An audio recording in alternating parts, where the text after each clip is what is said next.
تو جناب شو دیکھے بھی اور جو شو کا مین جو انگریڈینٹ وہ کھائے بھی ضرور. میں نے تو فوراً موسمی کٹوا لی ہے کہ بھائی آج میں نے اپنی کافی کو دے دیا دھوکہ. میں نے کہا سوری, تمہارے اتنے فائدے نہیں جتنے ان سٹرس فروٹ میں ان چیزوں کا فائدہ جو کہ آج میں کھانے جا رہی ہوں. تو اگر آپ کو پتہ ہے میں سے آغا صاحب موجود ہیں, ہمارے سے ڈاکٹر بطول اشرف صاحبہ موجود ہیں, ہمارے سے ہماری بہت ہی پیاری ڈاکٹر بلقیس موجود ہیں, ہماری بہت ہی پیاری ڈاکٹر راحیل موجود ہیں. آپ تمام لوگوں کو میں شو میں خوش آمدید کہنا چاہتی ہوں. اور سب سے پہلے مجھے بتائیں آغا صاحب ساتھ ساتھ ایک لے بھی لے میں چاہتی سلائس ہاں نا کہ بھائی اچھی چیز ہے نا, ہیلدی چیز. ویسے تو آپ کو پتا نا کہ ہمارے پاس بسکٹس پڑے ہوتے ہیں اور ساری بیکری کی اچھی آئٹمس فریش آئٹمس پڑی ہوتی ہیں, لیکن آج بھائی ہم نے کہا کہ نہیں بھی آج اچھی چیزیں ہم کھلاتے بھی فریش کھلاتے بھی ہیں اور پوچھیں گے بھی اس کے فوائد کیا ہیں. آغا صاحب آئی ول اسٹارٹ فرام یو, مجھے یہ بتائیں کہ جو سٹرس فروٹس ہیں جن کے حوالے سے آج ہم بات کرنا چاہ رہے ہیں, اگر میں آپ سے ان میں سے کسی کا ایک کا نام پوچھوں کہ جو سب سے زیادہ فائدہ مند ہے وہ کون سا ہے؟ نارنگی. آپ یہ بتائیں نارنگی کس نارنگی کی بات کریں؟ اصل دیکھیں سر یہ ہے کہ نارنگی ایک ایسا سٹرس فروٹ ہے جو چھلکے سے چھلکا اس کے پلپ سے چپکا ہوا نہیں ہوتا, تھوڑا سا پھولا ہوا ہوتا ہے, اور وہ عام طور پر ہوتا ہے. اور شاید یہ علم کی بات ہے, لوگوں کے اس کی بات ہے کہ موسمبی اور نارنگی کے کراس کو ہم نے کینو بنایا ہے. کینو بذات خود اوریجنل پھل نہیں ہے, یہ کراسڈ ہے. یہ نارنگی اور موسمبی کا کراس پھل ہے. اور اسی کراس کے بعد ایک اور کینو دنیا میں نہیں پاکستان میں انٹروڈیوس ہوا ہے جو سیڈ لیس ہے. اور اس پر تجربات مجھے جہاں تک یاد ہے شاید 17 یا 18 سال پہلے 2006 میں نے یہ تمام سیڈ لیس پھل جو ہیں وہ چکوال میں جو ان کا انسٹیٹیوٹ ہے زرعی یونیورسٹی کا, اس میں دیکھا. واو, ٹھیک ہے. میں نے سیڈ لیس آج کل تربوزہ دیکھا, اور میں تربوز مل کے دیکھتی ہوں کہ یہ جو ہمارے مڈل ایسٹ جتنی بھی کنٹریز ہیں وہاں پہ تو پورا سال آپ کو ملتے ہیں. جی, اصل میں مسئلہ کیا ہے, پوری دنیا میں موسم بدلتے رہتے ہیں. آم ہمیشا گرمیوں میں ہوتا ہے, پاکستان میں گرمی ہوگی آم ہوگا. جب پاکستان میں سردی ہوگی تو آسٹریلیا میں گرمی ہوگی, وہاں آم ہوگا. تو اس لیے وہ مڈل ایسٹ میں جو ہے سپلائی کیونکہ پوری دنیا کی آتی ہے تو اس لیے. لیکن جو بنیادی طور پر اس کی تاریخ ہے وہ یہ ہے کہ اس میں وائٹامن سی بہت زیادہ ہوتا ہے.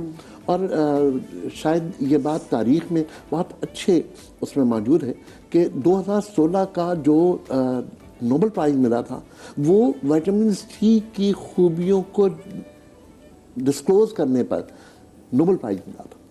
اور اس کی جو ڈوزیج کی ایڈجسٹمنٹ تھی that was not less than 25 grams per day. یہ جو ہم لوگ گولیاں کھاتے ہیں نا 500 ملی گرام کی اور 1 گرام, نو 25 گرامز پر ڈے اس کی ڈوز جو ہے ریکمینڈیڈ ہے 2017 سے.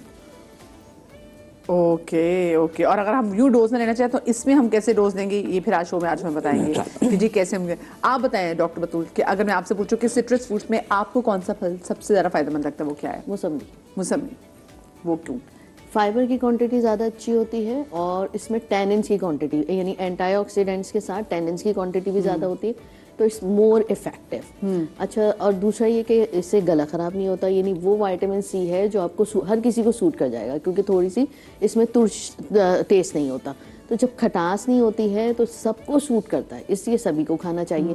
اور فائبر کی وجہ سے کبھی بھی آنتوں کا کینسر نہیں ہوتا, that is the biggest thing. اور کیونکہ مٹھاس ہے تو آپ کے جتنے بھی ایسڈس پروڈیوس ہوتے ہیں آپ کی گلے کی نالی سے لے کر جو غذا کی نالی ہے اس سے لے کر اسٹمک تک کے ان کے پی ایچ کو بہت حد تک کے نارمل رکھتا ہے. صحیح. اور ہم تو وہ قوم ہے جو کہ مسالے کھانے والی قوم ہے, اور ہمیں تو ویسے آنتوں کی بڑی پرابلم ہوتی ہے, بالکل. تو یہ ہمارے لیے بڑا مفید ہو گیا. آپ بتائیں ڈاکٹر بلقیس. اگر اس فیملی میں بات کریں تو جو ہے نا سنترا, لیکن اگر آپ وائٹامن سی کانٹینٹ کس میں زیادہ اچھا ہوتا ہے تو پھر امرود. ہاں, مطلب امرود بھی جو ہے نا سٹرس فیملی میں ہی آتا ہے, اس کا وائٹامن سی بھی بہت اچھا ہوتا ہے, تو وہ بھی بہت اچھا ہے. املی بھی بہت اچھی ہے, املی بھی. ہاں. اور اگر ناردرن ایریا والوں کے لیے اگر کہوں تو وہاں پہ سیبک تھارن بیری ہوتا ہے جو high content in vitamin C ہوتا ہے, تو یہ ہے. آپ بتائیں میں موسمی اس فیملی کے اندر, ورنہ پھر گریپ فروٹ. یس, گریپ فروٹ تو ہم نے اس میں رکھا ہی نہیں, لیکن آف کورس جب کو وزن بھی کم کرنا ہوتا ہے تو گریپ فروٹ کا استعمال زیادہ کرتے ہیں. اور جب وزن کم کرنا ہو تو پھر آپ کو یہ بھی منع کیا جاتا ہے کہ آپ کنو چھوڑ دیں کیونکہ اس میں مٹھاس بھی ہے. مٹھاس ہے لیکن کنو چھوڑ نہ دے کہ اس کی مقدار کم کر دیں. اگر آپ پوری پیٹی جو ہے ایک ساتھ ہی کھا لیں گے تو آپ کو بھوک بھی زیادہ لگے گی, پھر آپ کھانا زیادہ کھائیں گے تو آپ کا وزن بڑھے گا. صحیح, ٹھیک ہے. اچھا ڈاکٹر بطول, میں چاہوں گی کہ آپ کی وہ چیزیں آپ دیکھ لیجیے کمپلیٹ آپ کی ہیں تو آپ کچن کاؤنٹر کی طرف آ جائیں. میں تو کیونکہ کنو دیکھ رہی ہوں اور میں تو لاہوری, تو لاہور میں جب بہت اچھی سردی پڑتی ہے اور بہت اچھے جو ہم دیکھتے ہیں اسپیشلی ڈاکٹر بطول اگر آپ کی چیزیں لگی تو میں ڈاکٹر بلکیز سے ریکویسٹ کروں گی واچ, ٹھیک ہے, لگی ہوئی ہیں آپ کی چیزیں ہیں, آپ دیکھ لیجیے. اچھا, تو لاہور میں آپ کو بتا رہی تھی کہ جب بہت اچھی ٹھنڈ پڑتی ہے, سردی ہوتی ہے تو بڑی پیاری دھوپ بھی جب نکلتی ہے تو ہم انتظار کرتے ہیں. پھر ہم کیا کرتے ہیں جی, ہم گھروں کی چھتوں پہ جاتے ہیں. میں تو لیپ ٹاپ پکڑتی تھی, اپنا جو کام کرنا ہوتا تھا, کالج کا کام کر رہی ہوں, ساتھ میں جی پڑھ بھی رہے ہیں اور کنو اور کالا نمک آج میں نے یہاں پہ بھی رکھوایا ہے کیونکہ کالا نمک اور وہ بہت زیادہ ضروری ہے. کنو ہے اور کالا نمک میں ایسا ہو ہی نہیں سکتا.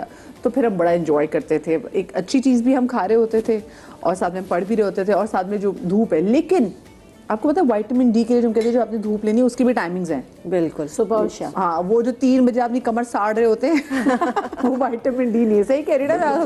بالکل, نکلتے ہوئے سورج میں جتنا وائٹامن ڈی ہے اور جتنی جگر کو ٹھیک کرنے کی صلاحیت ہے نکلتے ہوئے سورج کی روشنی میں, اتنی کسی میں. ہاں, نکلتے تو اس کا مطلب ہے نکلتے ہوئے جو سورج کی کرنیں ہیں وہ وائٹامن ڈی دیتی ہیں. زوال کے ٹائم کے بعد جو سورج ہے ہاں وہ مختلف ہے, وہ مختلف ہے.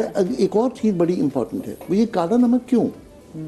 کالا نمک اس لیے کہ بس ٹیسٹ چسکا. ہمیں تو چسکا پتا ہے, ہمیں تو نہیں پتا نا پیچھے حکمت کیا ہے. دیکھیے وائٹامن سی جتنا بھی ہے کہیں نہ کہیں اسکاربک ایسڈ ہے.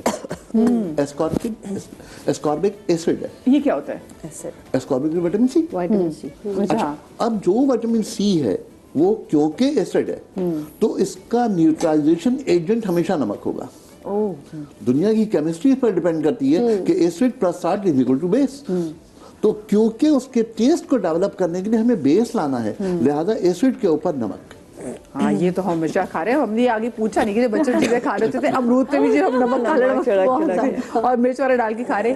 آف کورس کہنا کی چیزیں اس کی پیچھے حکمت ہوگی, لیکن ہمیں تو چسکا پڑ گیا ہے اس کا. اچھا جی ڈاکٹر بطول. اچھا, میں بنا رہی ہوں فیس آئل جو کہ پگمنٹیشن کے لیے بہترین ہوگا. اس کے علاوہ جن کو فائن لائنز آنی شروع ہو جاتی ہیں ان کے لیے بہترین ہے. اچھا دیکھیں ڈاکٹر بطول, ایک میں چاہتی ہوں آپ بات لوگوں کو یہ بھی بتائیں کہ فائن لائنز آنا is absolutely normal and it has to, مطلب یہ پروسیس ہے, یہ آنا ہی ہے ہم کرنا, تو اس میں کوئی یہ پریشانی والی بات نہیں. اگر آپ کے چہرے پہ فائن لائنز آ رہی ہیں گھبرائیں مت اس سے. لیکن جو فریکلز کی آپ نے بات کی تو وہ کہیں نہ کہیں سے اس میں ہماری بھی غلطی ہوتی ہے, ہماری خوراک میں غلطی ہوتی ہے, اور جو کریمیں ہم لگا لیتے ہیں ان کا بھی. لیکن جب آپ کو جھائیاں آنا شروع ہو جائیں, چاہے وہ لیور مارک سے ایک نشان ہو یا پراپر پوری جھائیوں کی کمبینیشن ہو, اگر لیور مارک بھی آپ کے فیس پہ آنا شروع ہوا ہے, آپ کے ہاتھوں پہ نشانات آنے شروع ہو گئے, یہ انڈیکیشن ہے کہ اب آپ کی اندر سے ہیلتھ صحیح نہیں ہے یا آپ کا جگر جو ہے وہ کہیں نہ کہیں کمپرومائزڈ ہے. اب اس میں بہت سارے فیکٹرز آ جاتے ہیں. اس میں خون کی کمی ہو سکتی ہے, اس میں خون کی زیادتی ہو سکتی ہے, اس میں لیور فیکٹرز, لیور انزائم جو ہوتے ہیں ان کی اوپر نیچے گڑبڑ ہو سکتی ہے. ٹھیک ہے, اس میں وائٹامن ڈی کی کمی ہو سکتی ہے, تھائرائڈ کا ہو سکتا ہے. There are so many issues. تو کہیں نہ کہیں اللہ تعالیٰ انڈیکیٹ کر رہے ہیں آپ کو کہ بس اب آپ سمجھ جائیں آپ کی اندر صحت خراب ہونا شروع ہو گئی ہے. آپ کے ناخن بھی بتاتے ہیں, ناخن بھی بتا رہے ہوتے ہیں بالکل. لیکن جو پگمنٹیشن ہے وہ اسپیسیفکلی شو کرتی ہے آپ کے لیور ایشوز کو. ٹھیک ہے, لیور ایشو میں کیا ہے, لیور جو ہوتا ہے نا وہ پاور ہاؤس ہوتا ہے پوری باڈی کا. دیکھا اگر پاور ہاؤس سے بجلی ختم ہو جائے نا تو پھر سپلائی نہیں ہو رہی ہوتی ہے نا جگہ جگہ پہ. تو دا تھنگ از دیٹ کہ آپ سمجھ جائیں وہ پاور ہاؤس جو ہے وہ کمپرومائز ہونا شروع ہو گیا, اس میں گڑبڑ ہو رہی ہے. تو اس کو جو ہے اچھا کرنے پہ آپ نے توجہ دینی ہے. اس کے لیے سرٹین ٹیسٹ ہوتے ہیں, لیور انزائم ٹیسٹ کروائیے, LFT جس کو کہتے ہیں, CBC ضرور کرائیے, تھائرائڈ فنکشن ٹیسٹ کروانا ہے, اور وائٹامن ڈی کا ٹیسٹ کرانا ہے, including vitamin B12. Vitamin B12 کا جو ہے وہ CBC سے بھی پتہ چل جاتا ہے. یہ جب آپ کو کلیئر ہو جائے تو جو بھی اس میں ایشو ہے اسٹارٹ ٹیکنگ آن دیٹ. ٹھیک ہے, آپ کو اگر جو ہے ریڈ سیلز کم ہو رہے ہیں آپ لال چیزیں زیادہ کھانا شروع کر دیجیے. اگر آپ کو لگ رہا ہے وائٹامن, اچھا لوگ اصل میں بھاگتے ہیں, ٹیسٹ بڑے مہنگے بھی پڑتے ہیں تو سرکاری اسپتالوں میں تھوڑے سے شاید کم, لیکن اب ویلفیئر پہ تو ایزیلی ہو جاتے ہیں. 1000 2000 کے اندر یہ سارے ٹیسٹ جو ہیں ہو جاتے ہیں ویلفیئر کے اس پہ.